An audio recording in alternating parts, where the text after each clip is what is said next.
अस्सलाम वालेकुम। मैं अपने channel special education with Shamim Khokhar के साथ आप सबकी खिदमत में हाजिर हूँ। आज हम जानेंगे डिसेबिलिटी और उसकी कॉजेज़ के मुतल्लिक। पर्सन्स विद डिसेबिलिटी में वो तमाम लोग शामिल हैं जिनमें कोई भी long term physical, mental, intellectual या फिर कोई सेंसरी इम्पेयरमेंट पाई जाती है जो कि उन्हें सोसाइटी में फुली और अफेक्टिवली पार्टिसिपेट करने में बैरियर यानी रुकावट पेश आती है as compared to normal people. Disability की अगर कॉजेज़ की बात करूं तो डिसेबिलिटी की 3 कॉजेज़ है। Number 1 is the prenatal, number 2 is the perinatal और number 3 is the postnatal. Prenatal से मुराद प्रेगनेंसी के शुरू होने से लेकर जब तक कि बच्चा पैदा नहीं हो जाता वो तमाम पीरियड प्रीनेटल पीरियड कहलाता है।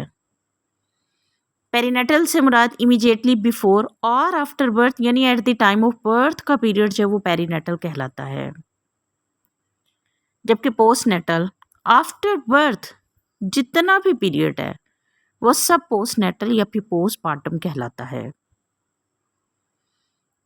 प्रीनेटल या बिफोर बर्थ अगर डिसेबिलिटी की कॉजेज़ को देखा जाए तो उसमें शामिल है genetic deformity, X and Y chromosomal disability, mother suffering from any disease, weak health of the pregnant mother, injury of the pregnant mother, poor access to health care, use of drugs, narcotics या फिर कोई भी harmful thing जो कि pregnant women use करती है disability की वजह बनती है। जेनेटिक एबनॉर्मेलिटीज होती है जब एक जीन जो है म्यूटेशन की वजह से या फ्लॉक करता है या फिर कोई चेंज आता है। ये अमूमन कंसेप्शन के वक्त जो है ये डिफेक्ट होता है। इनमें से अक्सर जो प्रिवेंट भी हो जाते हैं लेकिन एक पर्टिकुलर डिफेक्ट जो कि through out the family history में चला आ रहा होता है, यानी अगर माँ बाप में से कोई एक या फिर दोनों ही डिसेबल है तो बच्चा उस जीन को अगर कैरी करता है तो उसके डिसेबल होने के चांसेस ज़्यादा होते हैं।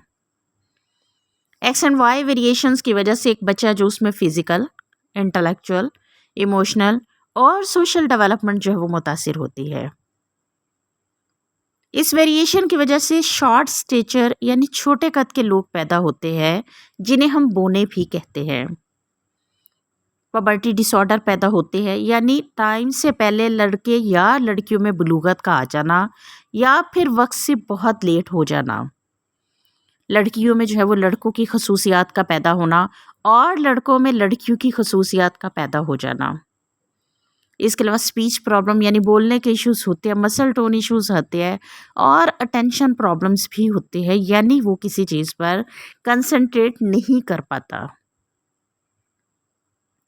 मैटरनल हेल्थ जो है ये प्रायोरिटी पर बहुत ज़रूरी है क्योंकि ए से ना सिर्फ ये कि एक माँ की क्वालिटी ऑफ लाइफ जो मुतासिर होती है बल्कि उसके पैदा होने वाले बच्चे की हेल्थ और उस बच्चे की डेवलपमेंट में भी बहुत अहम किरदार अदा करती है प्रेग्नेंट मदर की सेहत।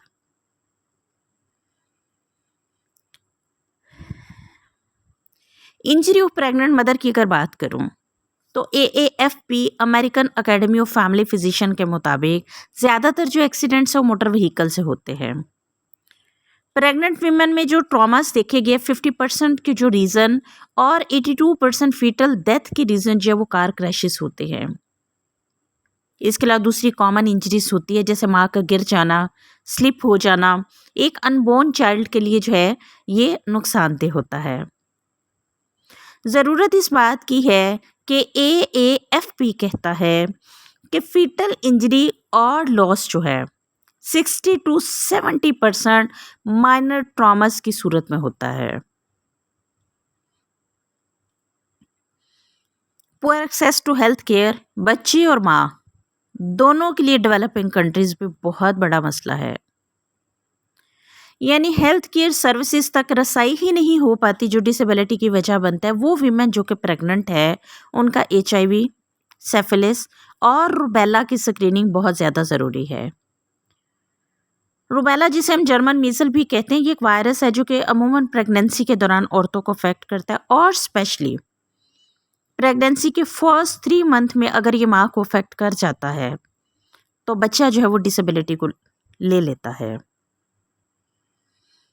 इसके अलावा अगर माँ इलीगल ड्रग्स जैसे मैरिजुआना, कोकेन और अल्कोहल वगैरह जो वो यूज़ करती है, तो ये ड्रग्स सिर्फ ड्रग्स ही नहीं है, बल्कि ना सिर्फ ये कि ये माँ की सेहत को अफेक्ट करते हैं, बल्कि फीटल की डेवलपमेंट के लिए भी ये बहुत ज़्यादा नुकसानदेह हैं। पेरीनेटल कॉजेज यानी eight the time of birth बच्चे के अंदर डिसेबिलिटी किस वजह से आती है, उसमें शामिल है deprivation of oxygen at the time of birth, abnormal fetal presentation, difficulty during the process of labour, injury to the brain and bleeding in the brain, low weight baby, breathing problems, severe jaundice और severe किस्म के infection शामिल है। Deprivation of oxygen यानी जब एक infant जो है वो डिलीवर हो रहा तो उस वक्त अगर उसे प्रॉपर ऑक्सीजन नहीं मिलती लेकिन बच्चा फिर भी सरवाइव कर जाता है तो स्वेयर किस्म का जो ब्रेन डैमेज जो है वो उसे फेस करना पड़ता है। ऑक्सीजन की डेप्रिवेशन जो है इसकी वजह से बहुत से दूसरे न्यूरोलॉजिकल, डेवलपमेंटल और हेल्थ इश्यूज जो है वो हो सकते हैं। जितनी भी कंजेनिटल एनोमलीज हैं जिन्हें हम बर्थ डिफेक्ट भी कहते हैं, ये स्ट्रक्चरल भी होती है और फंक्शनल भी होती है। स्ट्रक्चरल यानी बॉडी का कोई पार्ट जो है वो प्रॉपर बनता ही नहीं, और फंक्शन यानी पार्ट बन जाता है लेकिन वो प्रॉपर फंक्शनल नहीं होता यानी वर्किंग नहीं होता। ये जितने भी डिफेक्ट्स है ये eight the time of birth अगर मौजूद है तो बच्चे के अंदर फिजिकल, इंटेलेक्चुअल, डेवलपमेंटल और दूसरे हेल्थ इश्यूज या डिसऑर्डर्स जो है वो आ जाते हैं। लेबर के दौरान कॉम्प्लिकेशन जो बहुत ज़्यादा आम होती है यानी कॉन्ट्रैक्शन वीक होता है, या फिर ये सर्विक्स जो है वो सही तरह से डिलेट नहीं होता या फिर उस अंदाज में टाइमली नहीं होता जिस अंदाज में होना चाहिए, या फिर ये बर्थ कैनाल में बेबी जो है वो प्रॉपर तरीके से जो वो नीचे की तरफ नहीं जा रहा होता जिसकी वजह से डिसेबिलिटी जो वो हो जाती है। पैदाइश के वक्त एक नॉर्मल बेबी का वेट जो 5 पाउंड 8 आउंसेस यानी 2500 ग्राम होता है, लेकिन अगर बेबी वेट 3 पाउंड 5 आउंसेस यानी 1500 gram at the time of birth होता है तो वो लो बर्थ वेट कंसिडर किया जाता है। अमूमन लो बर्थ वेट जो ये प्री मेच्योर बर्थ में जो है वो देखने में आता है। लो बर्थ वेट जो है बच्चों के अंदर सीरियस हेल्थ प्रॉब्लम्स की वजह बनता है। एक न्यू बॉर्न बेबी जो है उसे अगर रेस्पिरेटरी डिस्ट्रेस सिंड्रोम NRDC हो जाता है, यानी बच्चा जो उसके लंग जो फुली डेवलप नहीं हुए होते या फिर डेवलप हुए होते लेकिन उस तरह से ऑक्सीजन नहीं वो प्रोवाइड कर रहे होते जिस तरह से उसको ज़रूरत होती है, जिसकी वजह से उसे सांस लेने में प्रॉब्लम्स होती है। अमूमन ये भी प्री मेच्योर बेबीज़ में होता है। अगर माँ डायबिटिक पेशेंट है, बच्चा अगर लो वेट है यानी 5 पाउंड से कम है, या बेबी के लंग्स जो प्रॉपर्ली नहीं डेवलप हुए तो जो है वो NRDC को जो है वो गेन कर लेता है। जॉइंटस अमूमन बच्चों को पैदाइश के वक्त होता है या फिर पैदाइश के फ़ौरन बाद चंद घंटों में हो जाता है। अमूमन जॉइंटस इतना हार्मफुल नहीं होता, लेकिन इसकी कुछ टाइप्स है जो बहुत ज़्यादा स्वेयर किस्म की होती है और ये सिग्निफिकेंट डिसेबिलिटी को लीड करती है, यानी बच्चे में डिसेबिलिटी के चांसेस को बढ़ा देती हैं। उसके अलावा अगर स्वेयर इन्फेक्शन की बात करूँ तो न्यूबॉर्न सेप्सिस एक स्वेयर किस्म की इन्फेक्शन है जो कि बच्चों के अंदर होती है, लेकिन अगर 28 डेज़ के बाद होती है तो कम खतरनाक होती है बनिस्बत इसके कि बच्चा पैदा हो फ़ौरन उसे ये स्वेयर इन्फेक्शन हो जाए। एक न्यू बॉर्न बेबी जो है इस इन्फेक्शन से ड्यूरिंग बर्थ भी अफेक्ट हो सकता है और आफ्टर बर्थ भी हो सकता है, लेकिन दोनों सूरतों में ही ये इन्फेक्शन उसके लिए नुकसानदेह है।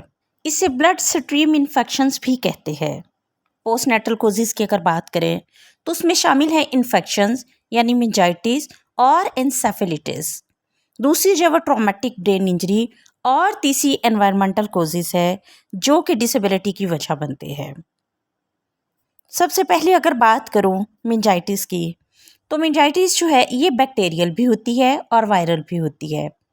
ये एक सीरियस डिजीज़ है जो कि इन्फ्लेमेशन है मेनिंजाइटिस की, जो कि बैक्टीरियल वायरल दोनों ही होती है, और इसमें स्वेयर किस्म की सर दर्द होती है, फीवर होता है, सेंसिटिविटी ऑफ लाइट होती है और मस्कुलर रिजिडिटी जो वो शामिल होती है।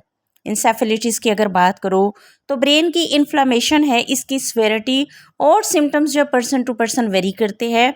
इसमें कॉन्शियसनेस में अल्टरेशन आ जाते हैं, सर दर्द आ जाती है, फीवर है, कन्फ्यूजन है, स्टिफ नेक है और इसकी जो कॉम्प्लिकेशंस है उसमें सीजर्स, हेलुसिनेशन, मेमोरी प्रॉब्लम्स वगैरह जो वो आ जाते हैं।